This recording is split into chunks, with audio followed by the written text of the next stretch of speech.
Clerk will call the roll. Glenn Whitley, County Judge. Here. Roy C. Brooks, Commissioner Precinct 1. Present. Andy H. Wynn, Commissioner Precinct 2. Here. Gary Fickus, Commissioner Precinct 3. J.D. Johnson, Commissioner Precinct 4. Here. Constitutes a quorum. Commissioner Fickus had a little run-in with a four-wheeler 1. He'll be with us again next week, but will be out today and is recuperating from his adventure. I think Kathy has hidden the keys to the four-wheeler. The invocation today will be delivered by Ron Bertel. And after the invocation, please remain standing for our pledges. Thank you, Honor. If you'd all bow with me.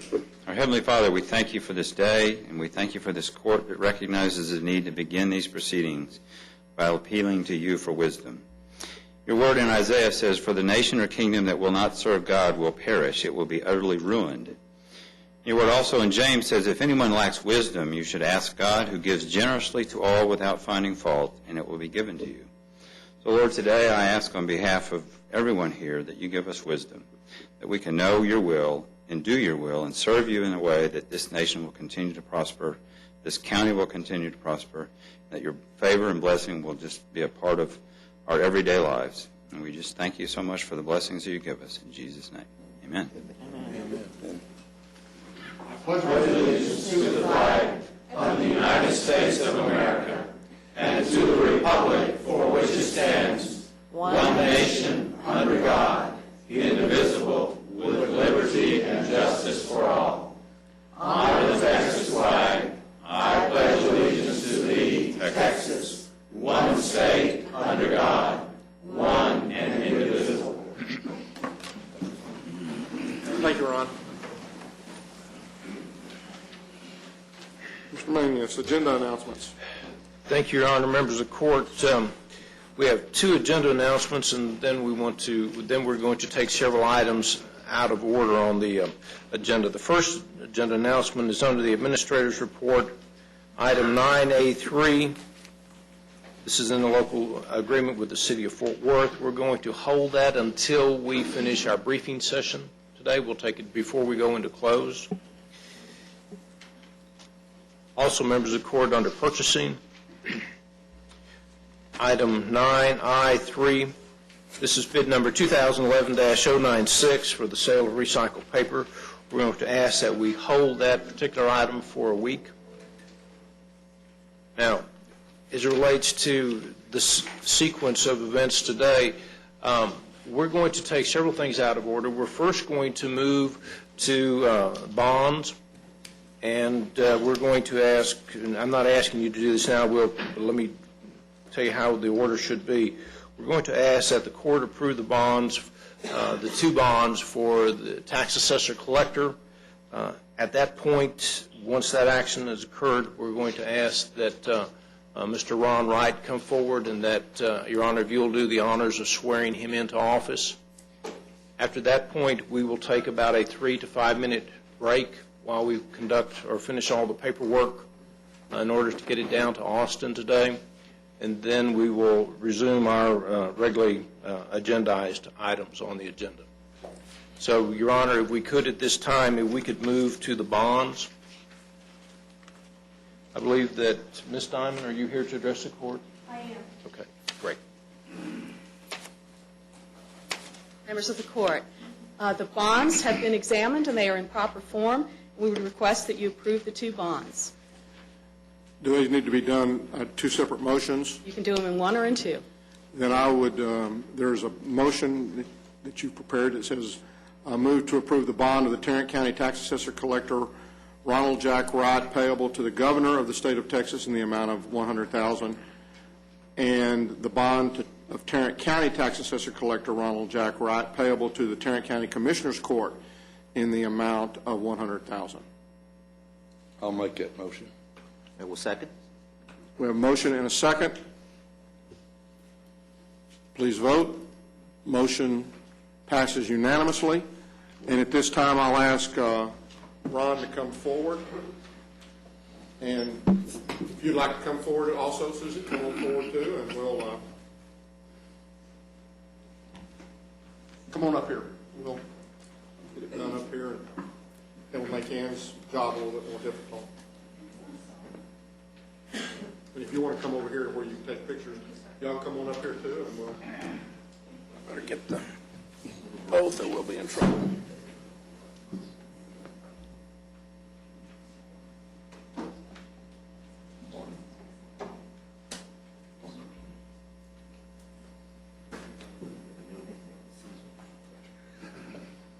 All right, let's get over here. We got a good picture things there? Okay. You'll place your hand on the Bible and raise your right hand. Say aye. Repeat your name. I, Ron Wright, Do solemnly swear do solemnly swear that I will faithfully execute the duties that I will faithfully execute the duties of the office of Tax Assessor Collector of the office of Tax Assessor Collector, of the County of Tarrant County of Tarrant, of the State of Texas, State of Texas, and will, to the best of my ability, and will, to the best of my ability, preserve, protect, and defend preserve, protect, and defend the Constitution of the United States the Constitution of the United States and of this state. and of this state. So help me God. So help me God.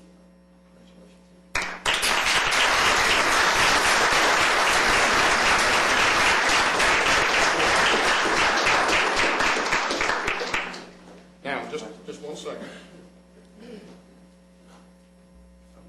Is your first official duty, and I know that it probably won't be able to turn this in until 1 o'clock, but there's a little check from Mike Tags made out for Ron.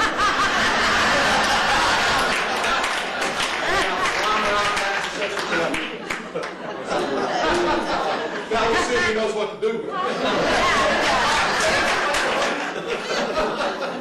Congratulations, Ron. Very proud of wearing this. Well, we're very proud to have you wearing it. And perhaps a speech would be in order. Would you like to make a few comments? Just very briefly, again, I want to thank Commissioners Court for this honor. It is an honor and a privilege to serve the people of Tarrant County, and I really look forward to working with all of you. And right now, I'm going to get to work. Thank you very much.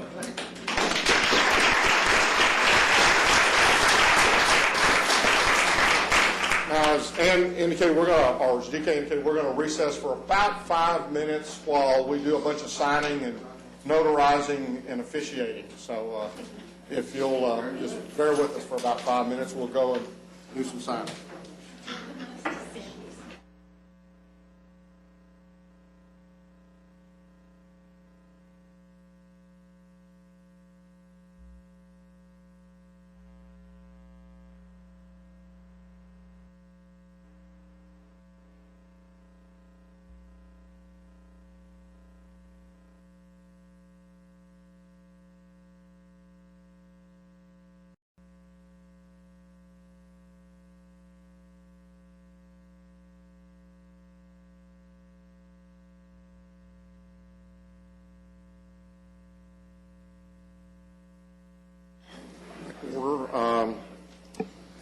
Court members, you have before you the minutes of our special call meeting of May the 13th and our regular meeting of May the 17th.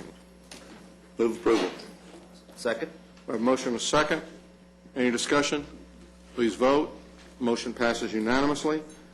We have several certificates of appreciation and proclamations. The first recognition that we're going to do this morning is recognizing the employees who over the last year have earned various levels of degrees from using our county tuition reimbursement program. And I'm going to call upon Larry Wilson to come forward at this time and to introduce those folks. Good morning. Good morning. Good morning, Larry. How's everybody? Very good. Good. Over the years, we've had some 560 employees participate in this program. Over the last 3 years, we've recognized about 62 in court. Today, we're going to add 11 names to that list. If you will please stand as I call your name. Associate degrees, Robert Gutierrez, County Clerk. Justin Shields, Precinct 4. Let's have a round of applause for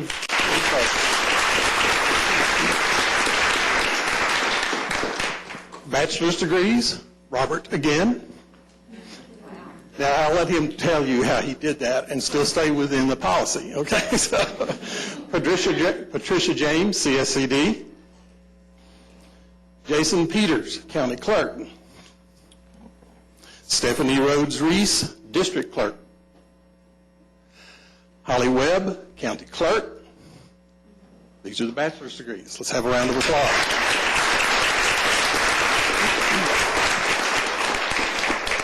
Master's degrees, Jamaica Drousseau, Juvenile Services. She is not with us today. She is a new mom with a baby about 2 weeks old. So, John Murphy, Sheriff. Joe Gucci, Sheriff. And Tracy Poirier, Medical Examiner. Okay, let's have a round of applause for these folks. And finally, we have our first law degree recipient, Vincent Giardino. Come on, please.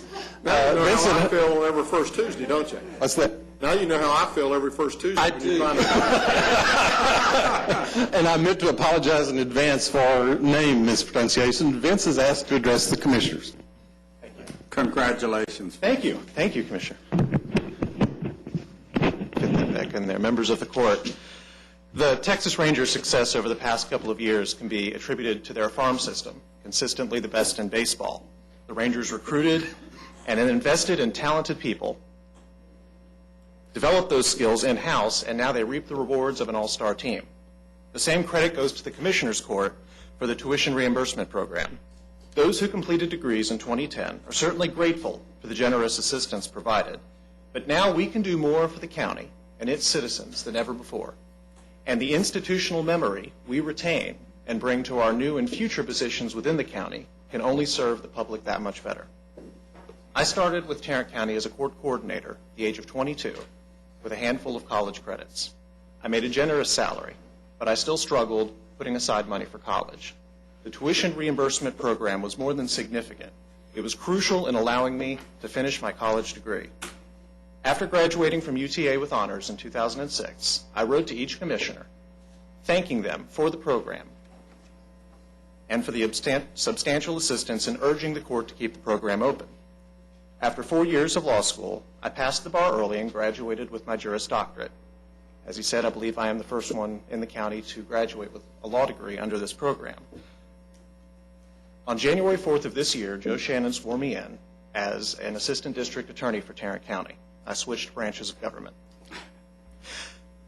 I achieved my goal, but I by no means did it alone. It took the patience of Larry Wilson, it took the support of my wife, it took the tutelage of Judge Deborah Neekum, and it took the generous financial support of the Commissioner's Court. So just as in 2006, I want to say thank you again on behalf of myself and the other graduates under this program.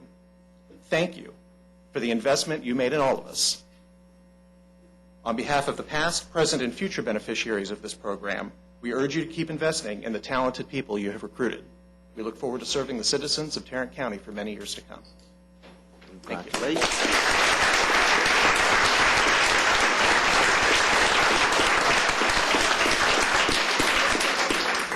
Vincent, I trust that would be Texas Wesleyan Law School. Yes, sir. Now, were you the one who scored the highest score in the state on the bar exam? That was a Wesleyan student. That was another county employee, however. She's in the program now. Is that I right? think so. So if all of you will adjourn out to the hallway, we'll get a group photo op here. Thank you. Thank you all. Thank you. Again, congratulations.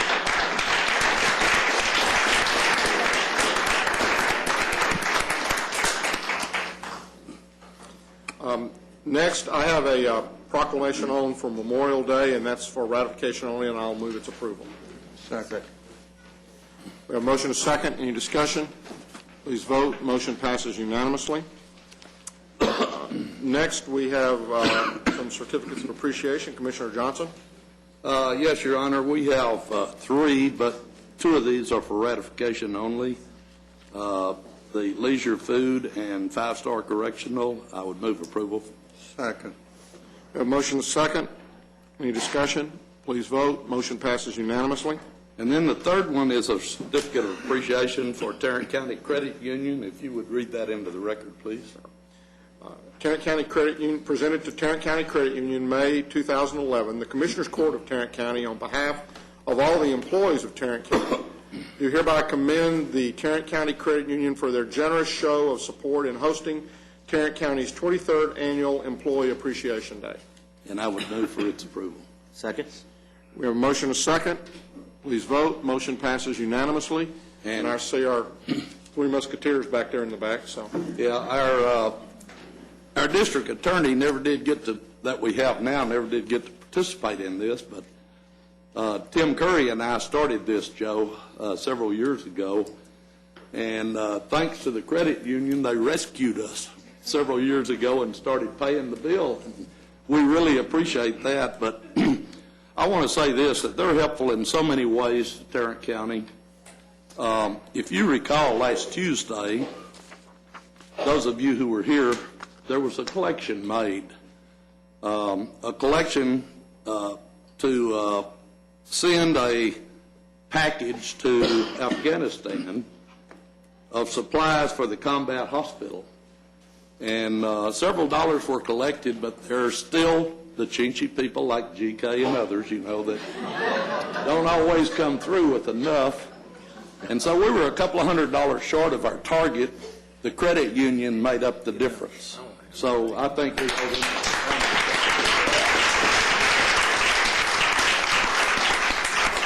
and if Lily Newfarmer, the president, CEO of the Tarrant County Credit Union, and anyone you want to bring with you would come down to the podium, please. Too late now, GK. No, There's a time value to money. Do we have a contribution this morning? We do. Trying to witness it. How are you? Thank you for all you do for Tarrant County and our employees.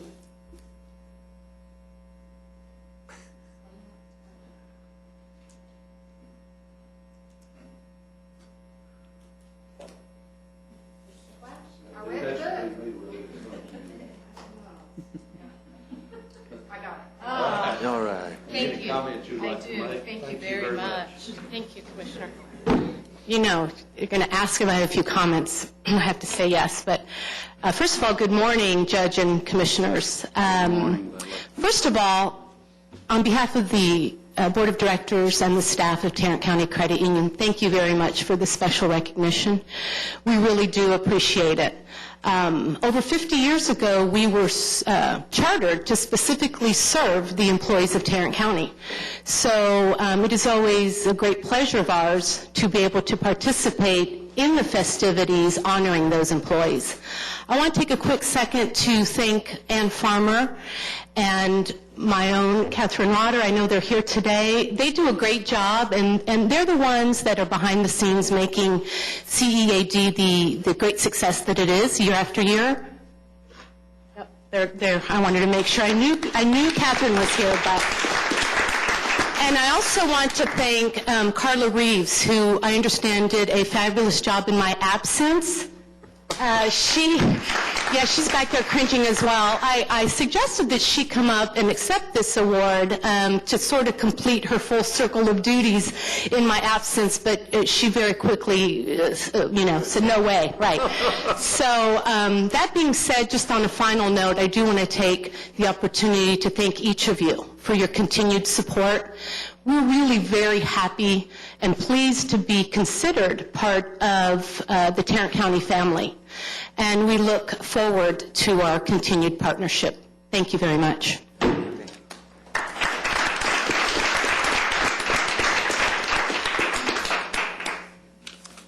this time you have before you the consent agenda. Move for the approval of the consent agenda. Second. We have a motion and a second to approve the consent agenda. Any discussion? Please vote. Motion passes unanimously. I want to personally thank GK for his contribution. There are certain ways you have to do certain things. I will need someone to take me to lunch today. I don't have any more money. I just spend my lunch money, so. Poor guy. I know, it's terrible, isn't it? Members of the Court, we can go to the administrator's section. We have two items initially that we'd like to present to you. The first We're requesting that the court approve an oil, gas, and natural mineral release and consent to pool with Chesapeake for 4.42 acres located at the intersection of Miller Avenue and Eastbury Street, which is the Miller Avenue Sub-Courthouse in Precinct 1. We received a bid of $3,612 per acre as a signing bonus, which equates to $15,991 plus a 25% royalty. I will move approval of this consent to pool at the Tarrant County Miller Avenue Government Center. I will second. We have a motion and a second. Any discussion? Please vote. Motion passes unanimously. Commissioner Brooks, I stand corrected. Sorry about that. No problem. Okay, we can go to item number 2. I'm going to request that the court approve and execute a ratification of oil and gas lease pertaining to property out of the Thomas B. Survey, which is situated in the city of Arlington and in the Kennedale ISD. Let me talk a little bit about this particular action. In 1991, there was a tax foreclosure on this property, and it was held in trust by Kennedale ISD. It's about 27.2 acres. And it was held so that, and at that time, there was a request made and approved by this court to actually split that property between Kennedale ISD and the city of Arlington. I believe Arlington had a park, and ISD was going to use it for a school function. The Kennedale ISD at that time entered into a mineral lease in order to lease the mineral rights underneath that property. Tarrant County, in its division order as related to what we had on a pro rata basis as far as value in the property, also exercised at that time within the document the right that the county maintain its interest in the mineral rights. We've been contacted now by Kennedale ISD, and in total ownership of that property, as far as the mineral rights, we have a 3.6% ownership. Kennedale has agreed to pay us that prorated share of the royalty bonus check, and also it had a 25% royalty, and we get 3.6% of that also. They're going to make all those back payments. So what we're requesting now is for the Commissioners Court to approve and execute this order. I will move for the approval of item 9A2. Second. We have a motion and a second. Any discussion? Please vote. Motion passes unanimously. And as I said earlier, on item 3, we'll take this up right after the briefing section. Are there any other potential items like this, too, on any other areas in the county where we may have foreclosed and done that? We are looking at that. Normally, whenever you have a tax foreclosure, it doesn't include the mineral rights, and so we're looking at all the properties that we have. I will tell you that there may be others that come forward as we catch those, but we are looking at them. We're watching the bonding industry too. The what? The bondsmen of Tarrant County that forfeit from time to time. You know, Commissioner Johnson, I don't believe we are. We need to do that, though. If we could maybe get with your office or someone to give us some direction on that, we would appreciate it. Probably with the DA's office. Okay, great. Thank you. Thank you. Thank you. Snyder?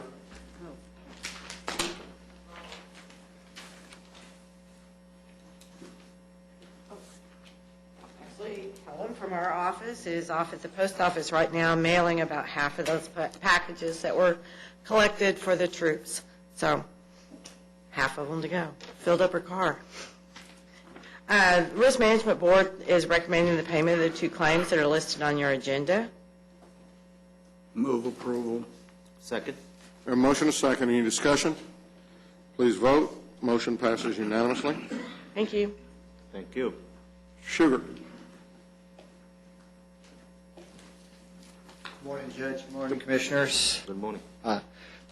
The criminal courts, more specifically Judge Stearns, is requesting that the Commissioners Court approve a partnership between the mental health and mental retardation of Tarrant County with our direct drug court program and signing a memorandum of understanding between the two to apply for a joint grant through the Bureau of Justice and the Substance Abuse and Mental Health Services Administration.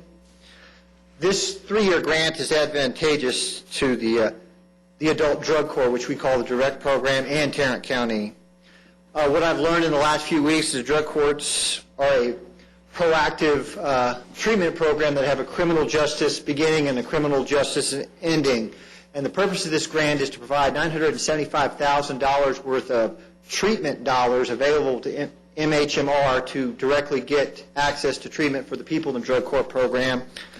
And Tarrant County's portion is to provide the other portion of a part-time funding to a grant-funded position, freeing up the CSCD portion, and trying to find funding for the adult case management program for Tarrant County for the diversion programs. We're currently, as you know, very much aware that we're developing a case management software, and there will be a diversion management piece to it, and we are trying to find funding through this grant for that. We're trying to leverage $30,000 of what was from previous program income and a portion of the drug court fee as the cash matching from the county. So it won't cost any county general fund dollars if we receive this grant. County's portion will all be in kind? A significant portion will be in kind through either indirect cost and programming by IT. But there will be $30,000 worth of cash contribution, Commissioner Johnson. Which is program income already collected that will be wrapped into the match. I'll move approval. Second. We have a motion and a second. Any discussion? Please vote. Motion passes unanimously. Thank you.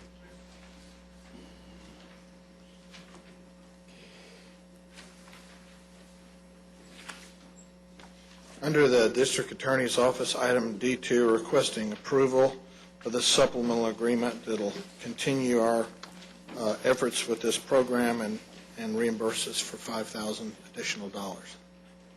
Move approval. Second. We have a motion and a second. Any further discussion? Please vote. Motion passes unanimously. Thank you. Thank you. Mr. Rayburn. Oop. How are you? Sam? Hi. Good morning. Good morning.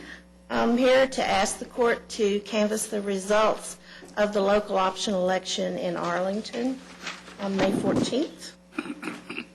Move approval. Second. We have a motion and a second. Any discussion? Please vote. Motion passes unanimously. Thank you. Thank you. Thank you. Ms. Glenn. I move to receive and file personnel agenda. Second. We have a motion and a second. Receive and file personnel agenda. Any discussion? Please vote. Motion passes unanimously. Good morning. Good morning. Good morning. We have three additional items for the court. The second item, we're asking the court to approve a letter of agreement with Dextrace Insurance and Risk Management Services, LC, for Workers' Comp Healthcare Network. The total cost will not exceed $5,500, and there are monies available in the Workers' Comp Self-Insurance Fund. Move approval.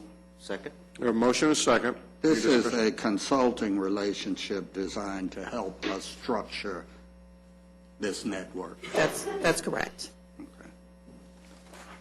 Please vote. Motion passes unanimously. Item 3, we're asking the court to approve a waiver of terminal benefits for the fire marshal's office. The deputy fire marshal actually has retired at the end of April with 400 vacation hours. The fire marshal is requesting a waiver for 232 of those hours. The net fiscal impact to the general fund is a little more than $1,300. Move approval. Second. We have a motion and a second. Has he got somebody that he's now ready to put into that position? Yes, sir. Is that the reason we're doing that? Yes. Okay. Please vote. Motion passes unanimously. And our fourth and final item, we're asking the court to approve a waiver of terminal benefits, this time for JP4. The Justice Court Manager is going to retire at the end of June with 400 vacation hours. Judge Wright is requesting a waiver for 360 of those hours. The net fiscal impact to the general fund will be almost $8,000. Move approval. Second. We have a motion and a second. Again, as we look toward a tight budget, do you know whether her intentions are to hire from within and to promote, and then we're going to bring somebody in at the lower level, or? I know that they've made a tentative selection. Of course, we're waiting on a court action today. I'm not sure if it's an internal. Yes, Ann just telling me it's an internal applicant, so this will be a promotional opportunity. And so then someone else will eventually be brought in at the lower level, and Right. Correct. We'll have savings that will offset this at some point in time as we move up and down that line. Yes, okay. sir. Any other questions? Please vote. Motion passes unanimously. Thank you. You know, in the future, Tina, it might be helpful where we're looking at that. I'm probably going to look a little bit more favorably, at least from my perspective, if I know that maybe we catch it up on the position that we're eventually hiring. Or some of it. Anyway. Or some of it back up from that standpoint, as opposed to, well, we're just going to not, because, again, I'm going to be kind of the nature that we really need to try to hold off on these things until we get somebody in there. Yes, sir. We've talked about that. And additionally, the top position may be an emergency, but the one that you're promoting from may not be. Yep. Thank you. Mr. Beecham.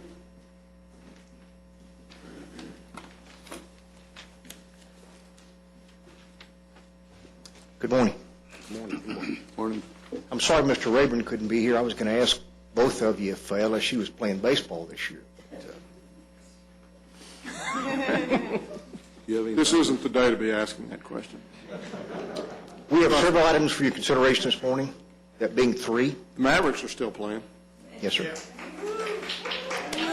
For everybody who stayed up last night, that was a good game. For those of y'all who went to sleep, you missed a... Did they you win? missed a what? Yes. They won? Did they win? Oh, I gave up on them. And over. Somebody do have a full-time job, Judge. Some of us just don't need as much sleep as some of you young folks do. Let's proceed right along here. Our first item is a bid award recommendation for bid number 2011-085. This is a bid for the purchase of plastic jersey barriers with fencing. A recommendation be to award the low bidder construction and rent of fence incorporated in the amount of $71,532. If approved, we're seeking contract approval and acceptance of the payment bond. Move approval. Second. We have a motion and a second. Any discussion? Please vote. Motion passes unanimously. Number 2 is another bid award recommendation for RFQ number 2011-094. This is an RFQ for cervical dysplasia services for the Public Health Department.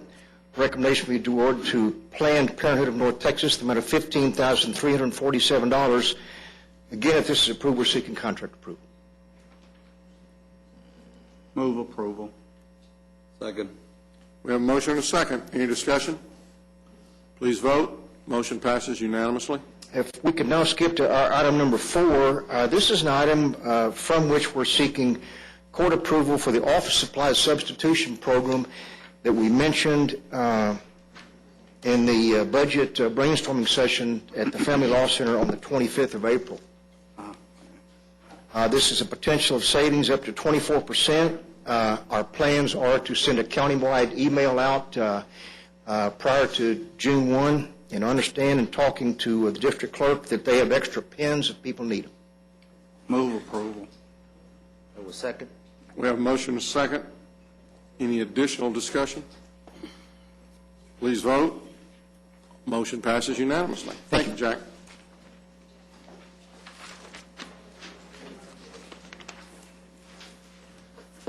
Good morning. Good morning. Good morning. Item J1, the Sheriff's Office is requesting permission to renew its 1033 agreement with the state of Texas. As you may recall, the 1033 program allows the Sheriff's Office to request and receive surplus federal properties for law enforcement purposes. The requirements of the program mandate that the agreement be renewed every year. and submitted along with it an update of the names of the screeners, which there are no changes this year, as well as an inventory of the property, federal property, that the department currently has in its possession. And I might add that we have requested no property, have received no property, and we have nothing to report there. So this is just a straight renewal. Move approval. Second. We have a motion and a second. Any questions? Please vote. Motion passes unanimously. Thank you. Ms. Lamb, Mr. Skinner. Good morning, members of the court. Good morning. We are requesting your approval of a local project advance funding agreement with the Texas Department of Transportation. This is related to improvements to Farm to Market Road 1187, and this project is included in the 2006 Transportation Bond Program. Move approval. Second. We have a motion and a second. Any discussion? Please vote. Motion passes unanimously. Our second item, we are requesting the court's approval of an interlocal agreement with the City of Hurst. This is related to improvements to Bel Air Drive, and this project is also included in the Transportation Bond Program. Move approval. Second. We have a motion and a second. Any discussion? Please vote. Motion passes unanimously. Thank you. Mr. Skinner, I have something for you. Yes, I will take that. Thank you. Interlocal agreements. Commissioner Wynn. Yes, I move for the approval of item M1, A, B, C, and D. Second. We have a motion and a second. Any discussion? Please vote. Motion passes unanimously. Appointments. On behalf of Commissioner Fickus, he would like to appoint Leah Shaver to the CPS board. Is that a motion? That is a motion. Second.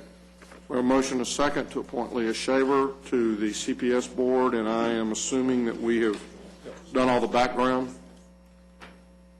checks occurred? Yes. Okay. Any discussion? Please vote. Motion passes unanimously. We have taken care of our bonds. You have before you the claims, including the addendum. Move approval of the claims, including the addendum. Second. We have a motion and a second. Any discussion? Please vote. Motion passes unanimously. Briefing items, Mr. Manius. Thank you, Honor. Members of the Court, we have three items we'd like to bring to you this morning. We're going to take them somewhat out of order. We're going to move now to the facilities item. Mr. Phillips is here to address the Court. Good morning. Good morning. I'd like to update the Commissioners Court on the progress of several of the facilities management construction projects. First, the 1895 Courthouse Clock Tower Rehabilitation Project. In 2009, a couple of my staff members, Clarence Presley and Brett Pereski, made a wise decision. After a 400-pound cast iron plate fell off the lower balustrade onto the lower roof, they made a decision to go ahead and wrap a steel cable around the lower balustrade to make sure none of the other pieces fell off.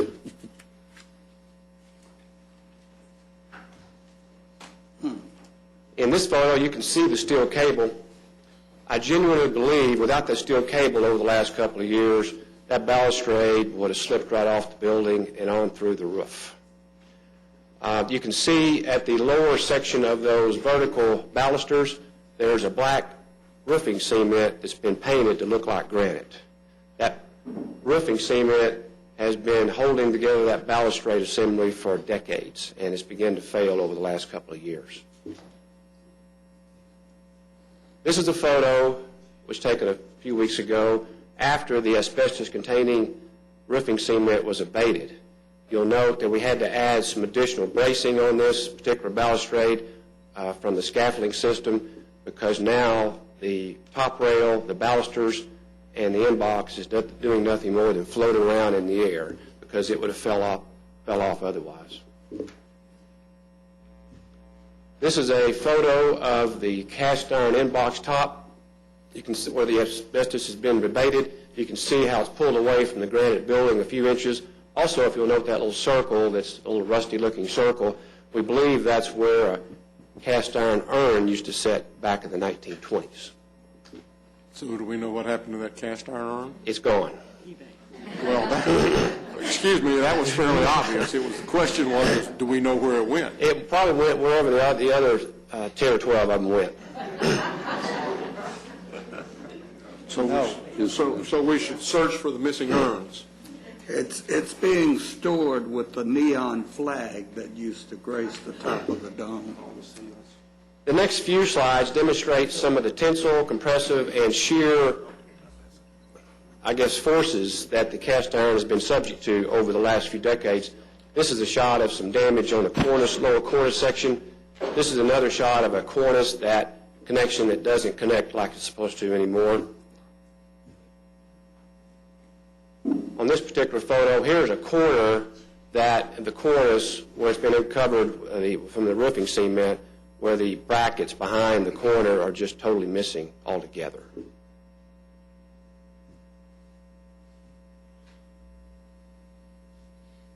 Okay. Help me out, Jim. It's not moving. Here we go. This is a top rail where some of the cement has been removed, and you'll notice that, of course, it's out of sync there, but also some of the bolts are missing.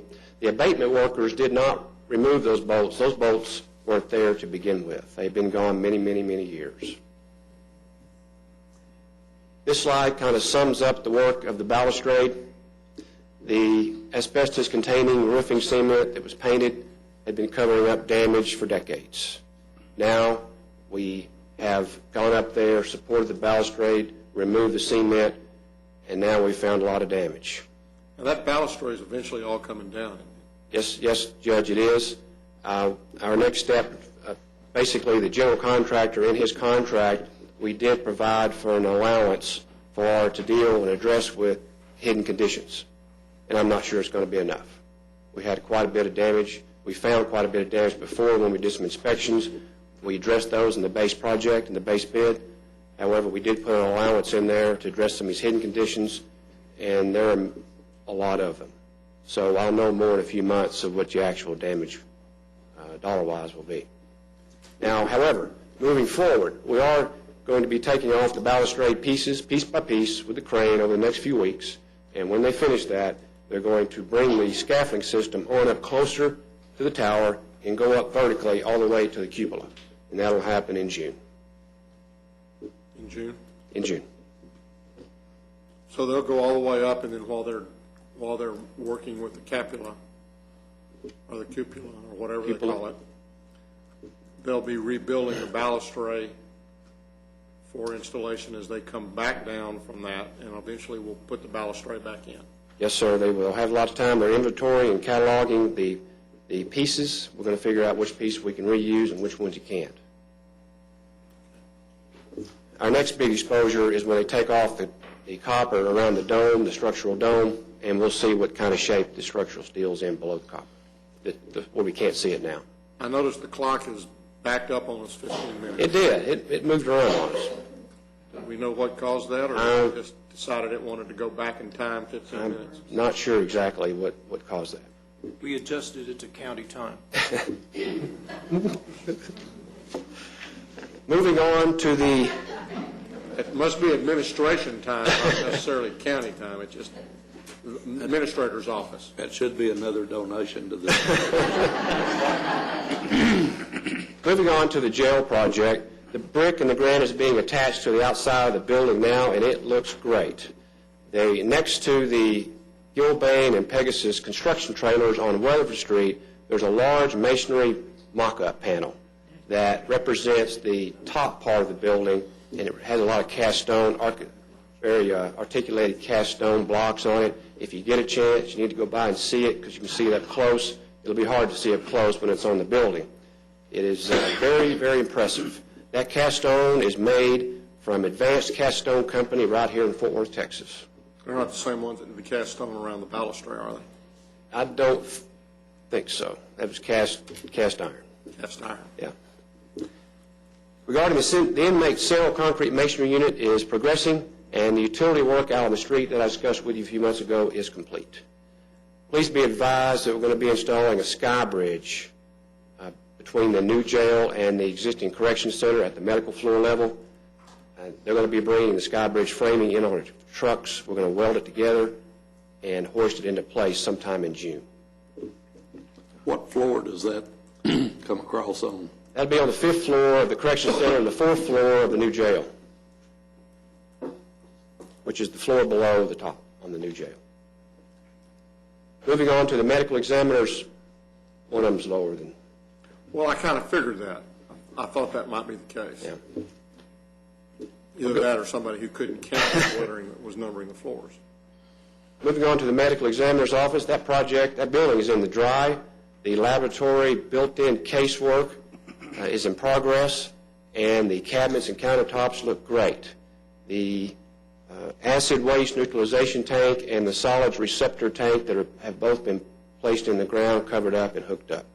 The building project will be finished in September, October. Then they move forward with some finish-up work in the existing building. That should finish up February and March of next year. Lastly, the Civil Courts Building project. There will be a presentation of the design development drawings to Commissioners Court. It is scheduled for next week in this courtroom. The architects will be presenting the floor plans, the elevations that incorporate your comments and suggestions from past work sessions. I will present the total capital budget to you. After the presentation, I will ask Commissioners Court to approve the design development drawings and the capital budget so the project team can move forward with finalizing the construction documents so we can bid and build the building. Is there any way we can get that before you ask us within 15 minutes of the time that you present it for us to approve it? Yes, sir, we can do. I can work up and make copies of my PowerPoint that I need to finish up this afternoon. I did present to you, I think, maybe dropped off in your office last week, a couple of shots of the elevations from the west and the northeast, which kind of represents the total exterior of the building.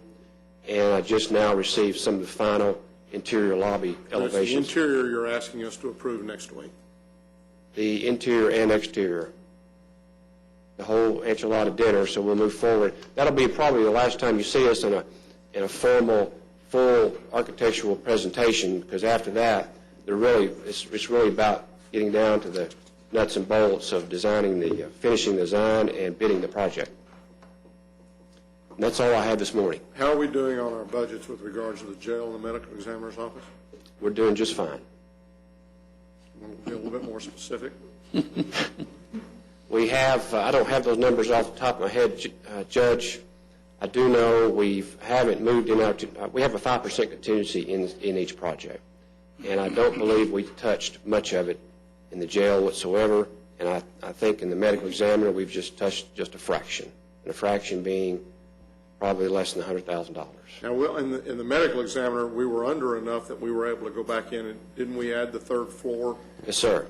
So even with the addition of the third floor, you're saying that we may have only touched our contingency by 5%?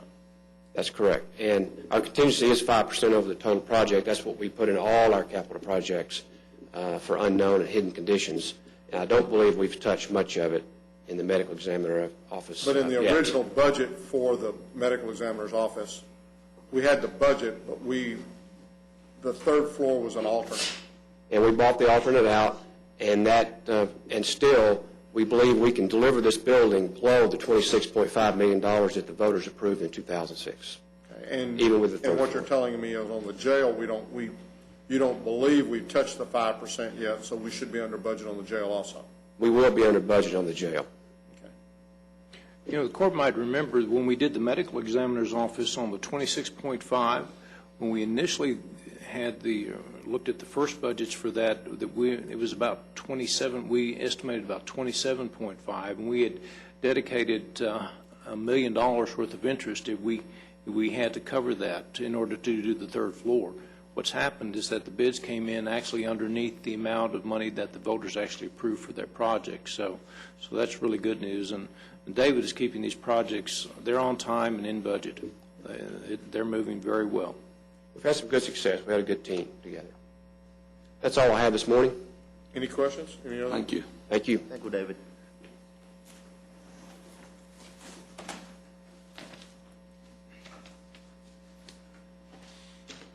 Members of the court, a week ago now to the first item under briefing.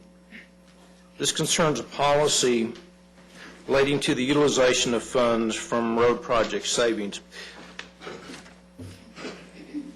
I'd originally intended to have this presentation with all four commissioners plus the county judge. So what I'd like to do today is to give you somewhat an overview and give you some suggestions.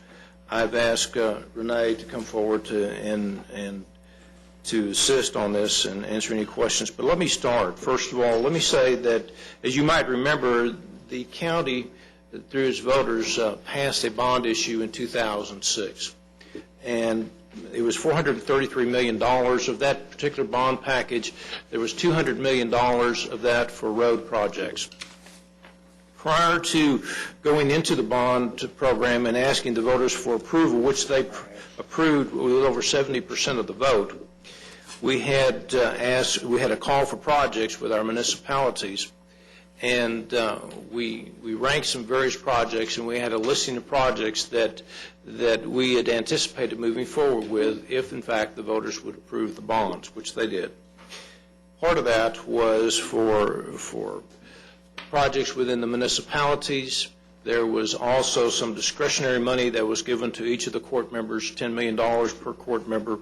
Plus, you might remember that $20 million of that package was also for the T as related to the, what we are now calling the text line, or the southwest to northeast rail line. And as I said, that amount was $20 million. You also might recall that we had, out of the $200 million and that we've assigned basically to the locals, that we had a certain number of projects that we have spoken with you about and have given you an update every year on.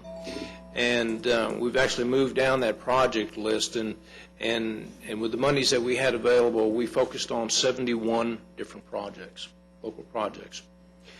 Out of those 71 projects, there are 41 active or completed projects of those 71.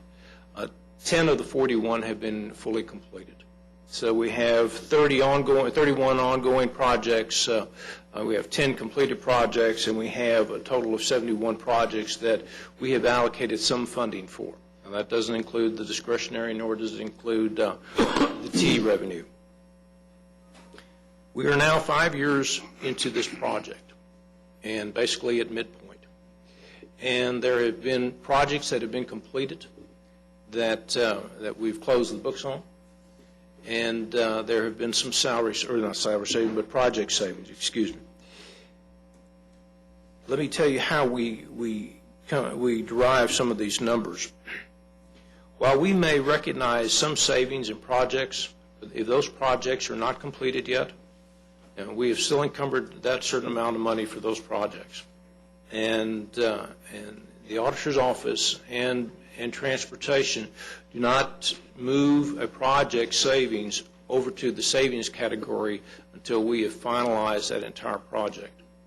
And the reason I say that is because we are going to talk a little bit about actual savings and potential savings this morning.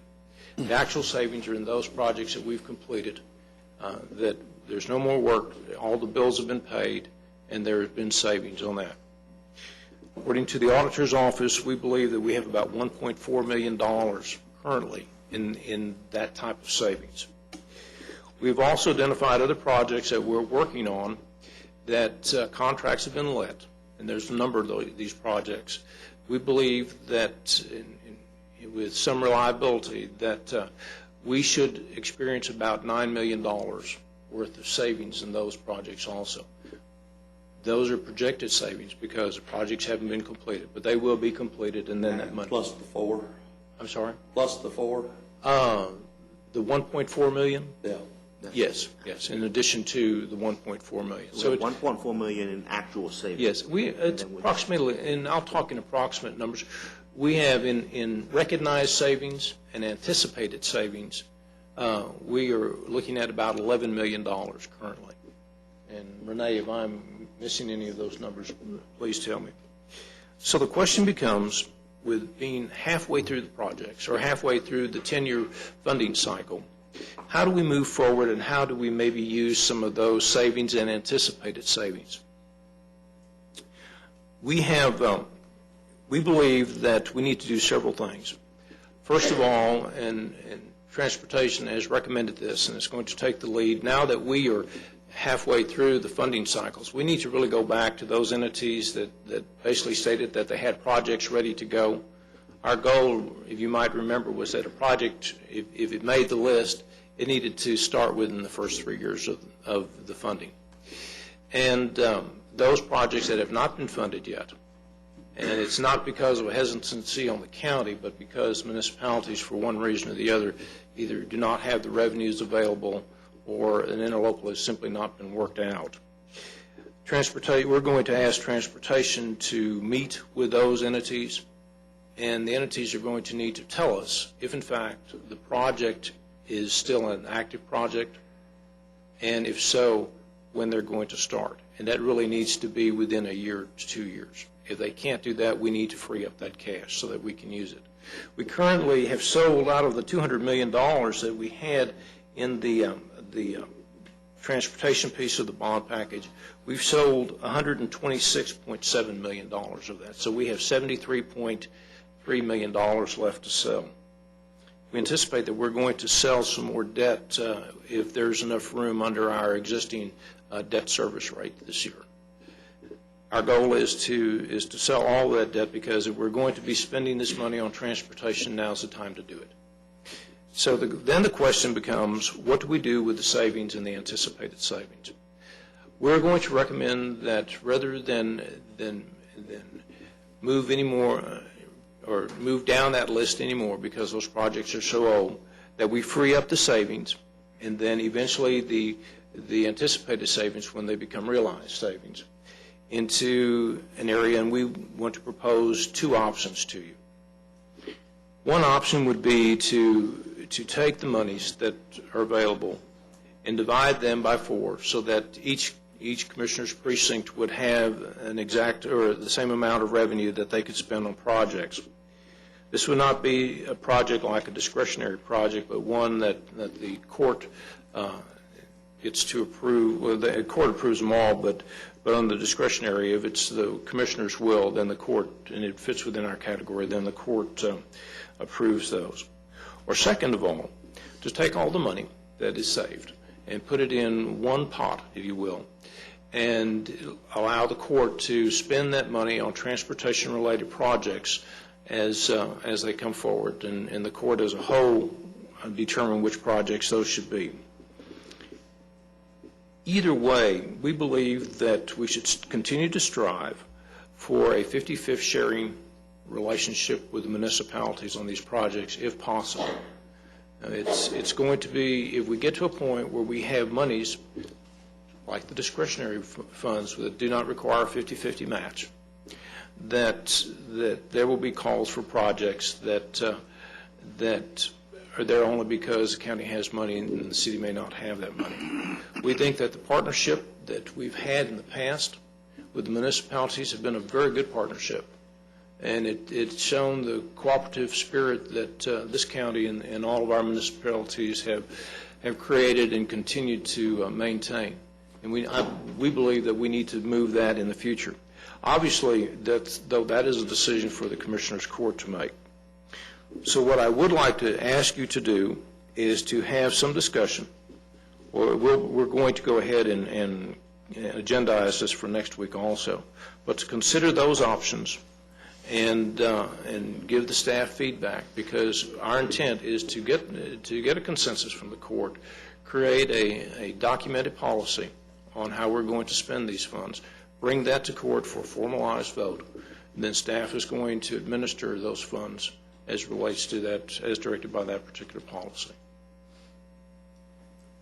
Questions or comments? No, but I'd like for you to furnish us a copy of all of your proposal that you just made. Yes, sir, I will. One of the things I would suggest is, as you mentioned, continue the effort of at least a 50% match from the municipalities. I would differently word that to say that at a minimum we will leverage our dollars as 1-to-1, because some of our projects could have been with the state, even though it may have been in a municipality, but it could have been if a project is out there that we can initiate and it leverages our dollars better than 1-to-1, I don't want to be precluded from doing that because it doesn't happen, because the municipality won't put up money. You're talking about on-system projects, things like that? Well, I'm talking about any project that comes along that we decide we want to be a part of. Renee, do you understand what? I believe so. You're saying if we can get a match from whichever partner, whether it's a local city or it's the COG or TxDOT, as long as we get that match and that leverage, then you would like to pursue that. Is that correct? I'd like to at least be eligible, something that would be eligible for us to look at. Sure. All right. So you would want us to bring that to you with a breakdown of who the partners and the leverage is, and then you make the decision. Mm-hmm. Yes, sir. What we will do, And I guess the other thing that I hope that we have at least had some conversation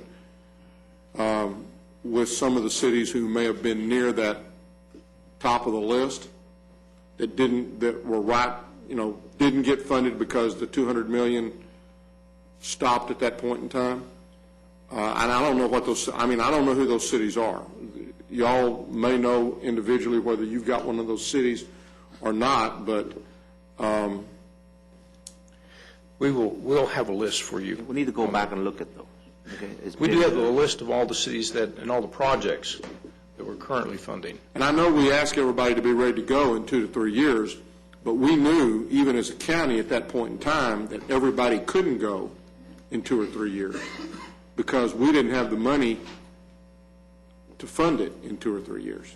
We could not borrow the money under the existing tax rate structure, and so we had said that, and we even talked about that in our court meetings. And so, I think, as you said and as you indicated, you're going to go back and talk and say, are these projects still active, or are they ready to go? I'd much prefer, really, quite honestly, to have a big pool of money that we could use on projects that came up. But remember, when we did this, we had a team of folks come together and select those projects out of the 100-and-something projects that were submitted. And so, in effect, what we're saying that at this point, I feel like this is probably the way to do it. But with the money that's left, or with the project money or the savings, if we put it all in a big pot and we decide among ourselves how to do that or what partnerships we may look at, then I think that's fine. May I ask, are you asking us to, again, provide you the list of those 120-plus projects with the ranking? Because the committee gave us a ranking from 1 to 140, whatever those projects were. You're asking for that ranking again before next week? Well, I guess what I'm just saying is that if we looked at a couple of those, the answer to that's yes. Okay. I think that we probably ought to at least look at the 5 to 10 programs that were right below the line and see whether they've been done. We have that. We can provide that this afternoon. Sure. Okay. What's the value of total projects that have not been implemented because of certain limitations or restrictions? I don't have that. I could provide that with the same Can you give me email. just like a guess? Yes, sir. Like a rough? Well, we've still got $73 million worth of borrowing. $20 million of that is the T money. I'm going to say it's less than 25%, probably, isn't it? I would think so. Less than 25.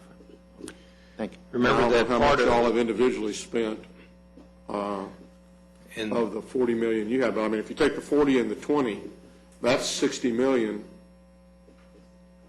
less whatever the individual commissioners have spent. I would venture to say that collectively the court, the individual commissioners have spent less than $10 million total so far. Anyway, we will bring this back to you. We appreciate the input. Of course, we know this is a big issue, and what we will promise you is that when you'll have, we'll have those documents to you way before court. It won't be a deal where we'll drop it on you on court. We'll have those to you this week sometime for your review. Are there any more questions on that particular item? If not, I would like to go back to the administrator's section. I believe it's item 3. And this relates to the interlocal agreement with the City of Fort Worth as it relates to the construction of Harley Street, which is in Precinct 4. This Harley Street project is a road improvement project which will realign Harley Street as a new 4-lane divided arterial from University Drive to Montgomery Street. It will be the major arterial that will go into the entertainment center and the Coliseum that we have on the west side of Fort Worth. It'll go in conjunction with the construction of a new facility at that location. The city has requested, and we have discussed this in great detail, for financial assistance to help build this particular roadway. You might remember in our discussions that this particular project, that there's really two elements of this project. There is a huge drainage issue where that they will realign the drainage of the Arlington Heights watershed, which will actually be underneath the roadway. And that will be an activity that the city of Fort Worth is accomplishing as we speak. The road construction itself will lie on top of that drainage, and we anticipate that the county's participation level will be an amount not to exceed $4.5 million. Once again, this is a ILA that you've seen with other municipalities, where that it is a dollar-to-dollar match with the city's expenditures up to an amount not to exceed. The first year funding, it's a 3-year funding, but the first year funding, according to the ILA, is for approximately $1.1 million. That should happen in fiscal year 12 in the second quarter, which is January through March. The funding will be spread over a 3-year period, both FY12, 13, and 14. Commissioner Johnson has committed part of his discretionary monies to fund the initial $1.1 million. So with that in mind, the staff is requesting that the Commissioners Court approve the ILA with the City of Fort Worth as it relates to the realignment and construction of Harley Street, which is located in Precinct 4. Want a motion on that? Yes, sir. So move. Second. We have a motion and a second. Any discussion? Please vote. Motion passes unanimously. Thank you. Members of the Court, I did want to give you one more update, and it concerns the legislative element. We have less than a week left in the legislature. I imagine you all have seen a lot of emails and also read a bunch of different things in the paper. Basically, as of last night, the legislature has not completed on how a bill that would determine how it is going to distribute the education funds. They have passed a budget bill, but they'll need this particular bill for distribution. Our pieces of legislation that we supported or introduced are doing very well. Mr. Mendez, once the session is over with, will be able to give you a detailed accounting of that.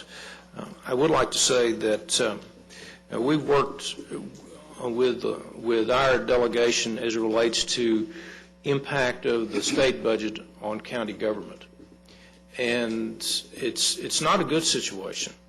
But I believe that if you look at all the various governments, the local governments, that being the school districts, the hospital districts, the municipalities, and the counties, I believe that we were injured less than any of those. We did a great job in the lobbying effort. You all did a great job contacting our representatives and senators, and you know, this is a budget that we wish there was more, but we were definitely not injured as much as those other three elements.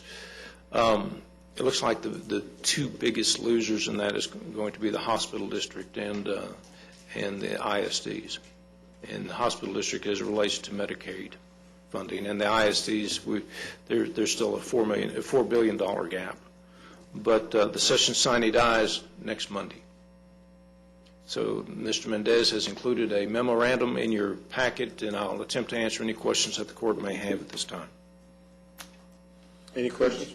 Yes. Could you have someone prepare for us after sine die, as quickly thereafter as possible, a statement of impacts on the county? Yes, sir. And the hospital district? Yes, we will. Yes, we will. You know, we will probably have our next little meeting regarding the budget sometime in the first half of June, hopefully. I think what we're waiting for, there's a June 11th tax roll that'll be coming out, so sometime after that. And many of the departments have already, I guess everybody has submitted their budgets. It would be interesting to see how many of those reflected, 3% or cuts that we had encouraged or asked folks to at least look at. So, Ms. Snyder, you might, as you look at the budgets that were submitted to you, give us some sort of a listing as to kind of where everything is, and that would be helpful at least.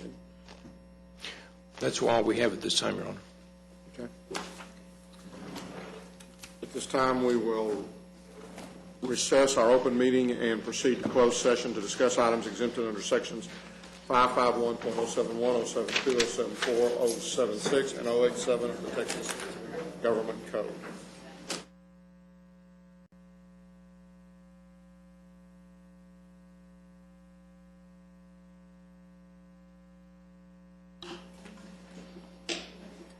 Having returned from closed session, we'll now address the following matters.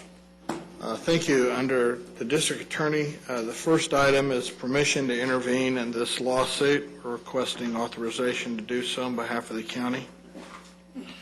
Move approval. Second. A motion is second. Any discussion? Vote. Motion passes unanimously.